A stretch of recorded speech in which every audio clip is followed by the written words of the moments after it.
Од една пресуда екс-премиерот Никола Груевски се спаси. За неколку дена на 4 октомври застарува 2-годишната затворска казна во случајот Тенк за набавката на луксузниот Мерцедес вреден околу 600.000 евра.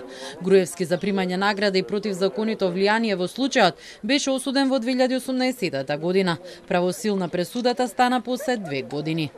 Застареноста на извршувањето на казната настапува во секој случај кога ќе помине 2 пати онолку време колку што според законот се бара за застареност на извршувањето на казната.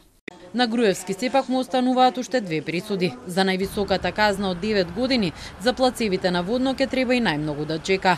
Верховниот суд во декември минатата година го одби неговото барање како неосновано за преиспитување на правосилноста на пресудата, што значи дека доколку Груевски сега се врати во земјава нема да лежи затвор за Тенк, но за целосно да биде на слобода ќе мора да чека до 2043 година кога му застарува казната за плацевите на водно.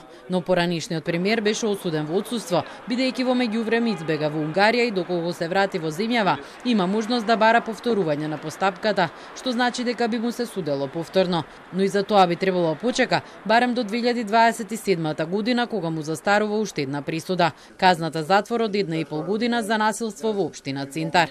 Со измените на кривичниот законник лани од старт во вода падна предметот за уривање на Космос, во кој Груевски беше неправосилно осуден на 9 години затвор. Му застара и обвинението за злосторничко здружување во Титаник за изборните измами, но на врат се уште му се и други кривични дела, дека злоупотребил средства за финансирање на изборната кампања и дека го повредил избирачкото право. Обвинети и во случаите Талир 1 и 2 за финансирање на ВМРО ДПМН и за Белиот дворец на партијата. Груевски од 2018 година е во Унгарија, каде доби политички азил.